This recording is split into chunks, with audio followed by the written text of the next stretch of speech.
انشاءاللہ جو ہم کہتے ہیں بعض لوگوں کو شک لگنے لگتا ہے، ارے پکا بولو نا، انشاءاللہ ہر پکی بات پہ بھی بولا جائے۔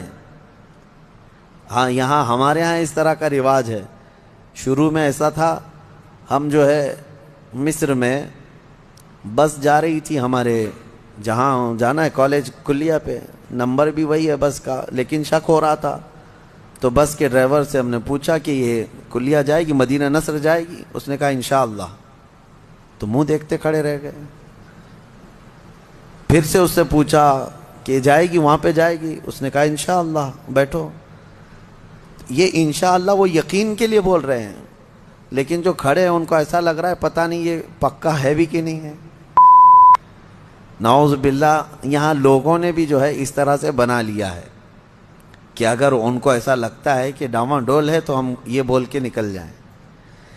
ٹھیک ہے، اگر آپ کو کسی معاملے میں شک ہے تب بھی کہو انشاءاللہ، لیکن جس معاملے میں یقین ہے اس میں بھی کہو انشاءاللہ، یقین ہے اس میں بھی کہو انشاءاللہ۔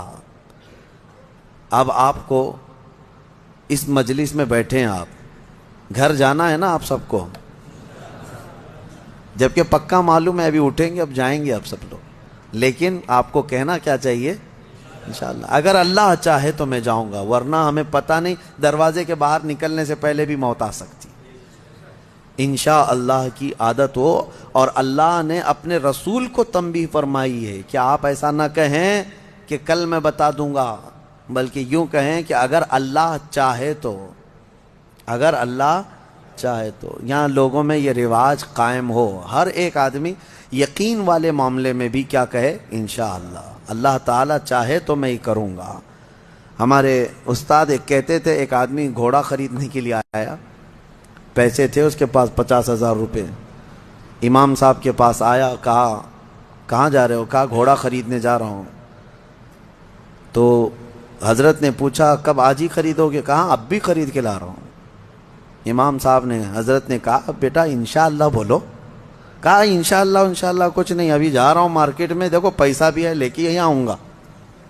یہ یہاں کا رواج ہے، یعنی انشاءاللہ وغیرہ کی ضرورت نہیں ہے، ابھی جا رہا ہوں پکا ہے، لے کے آؤں گا۔ انہوں نے کہا پھر بھی بولو۔ کہا نہیں، اس کی کیا ضرورت ہے۔ گیا وہ گھوڑا خریدنے کے لیے مارکیٹ میں گیا تھا، اس سے پہلے کھانے کے لیے کسی ہوٹل میں گیا، کھانا کھایا، خوب بریانی وغیرہ ساری چیزیں، کسی نے اس کے پاس پیسے مار لیے، پوری پاکٹ کاٹ لیا، پورے جتنے پیسے تھے۔ اب اس کے بعد اٹھا، اس کے پاس بل دینے کے لیے بھی پیسے نہیں تھے، تو ہوٹل والوں نے کہا کہ یہ تو چور چکا دکھ رہا ہے، اتنا سب کھا لیا اور بل دینے کے لیے برسوں پہلے کی بات ہے۔ اس کو وہیں پر لگا دیا اور کہا کہ پورے برتن دھل کے جائے یہاں سے۔ ہوٹل کے پورے برتن اس سے دھلوائے، صفائی کروائے، شام ہو گئی، کپڑے میلے تھے، کچیلے ہیں، پتہ نہیں کتنے ٹیبل صاف کیا، برتن دھویا، اور واپس منہ لٹکائے آیا۔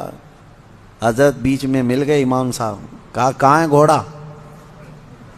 تو اس نے کہا میں انشاءاللہ گیا تھا گھوڑا لانے، انشاءاللہ کھانا کھا رہا تھا، انشاءاللہ کسی نے پیسے چرا لیا، پھر انشاءاللہ ہوٹل والے نے جو ہے برتن منجوایا، پھر انشاءاللہ میں ٹیبل صاف کیا، پھر انشاءاللہ اب واپس آیا۔ اب تو ہر بات پہ انشاءاللہ۔ میرے عزیزو، یہ کوئی انشاءاللہ یہ محاورہ نہیں ہے، تکیہ کلام نہیں ہے، یہ یقین کو جتاتا ہے اللہ کی ذات سے آپ کا کتنا گہرا تعلق ہے۔ لٹ جانے کے بعد مت کہو، سب کچھ ہونے کے وقت بھی کہو کہ اگر میرا مولا چاہے۔ اسی طرح کی ایک روایت حضرت سلیمان علیہ السلام کے متعلق ہے، ان کی 100 بیویاں تھیں۔ انہوں نے ایک رات یوں کہا کہ آج کی رات میں اپنی ساری بیویوں کے پاس جاؤں گا، سب سے صحبت کروں گا، اور ہر ایک سے ایک مجاہد بیٹا پیدا ہوگا۔ لیکن انہوں نے انشاءاللہ نہیں کہا تھا۔ وہ گئے، رات ساری بیویوں سے ملاقات کی۔ اللہ کے نبی ہیں، نبی کی طاقت کو عام انسانوں سے کمپیئر نہیں کریں بہرحال، لیکن ان کے اس قول کا کچھ بھی نہیں ہوا۔ بعد میں ایک ہی بیوی سے ایک بیٹا پیدا ہوا، کمزور۔ روایتوں میں یہ فرمایا گیا کہ اللہ نے فرمایا اگر انشاءاللہ وہ کہتے، اللہ اگر چاہے تو رب تعالیٰ ساری چیزیں ویسی فرماتا جیسے انہوں نے کیا۔ بہرحال یہ تنبیہ کے لیے ہے، درس کے لیے۔ اب جب نبیوں کے لیے اللہ تعالیٰ نے یہ فرمایا ہے تو عام انسانوں کے لیے کیا ہے؟ خیر، آیتیں اتری اور پھر اللہ نے بتا دیا اپنے محبوب کو روح کیا چیز ہے، اصحاب کہف کون تھے، ذوالقرنین کون ہے۔ یہ تینوں کے جوابات جو یہودی پوچھ کر کے پروپیگنڈا پھیلا رہے تھے کہ رسول کو نہیں پتا ہے، اللہ نے قرآن میں یہ تینوں کے جوابات اتارے۔ روح اللہ کا ایک حکم ہے، اللہ کا نور ہے، اور اصحاب کہف اللہ نے فرمایا کچھ لوگ کہتے ہیں 5 تھے 6 تھے اور کچھ کہتے ہیں 7 تھے، 8واں ان کا کتا ہے۔ اے محبوب آپ فرما دیں ان کی صحیح تعداد اللہ ہی کو معلوم ہے۔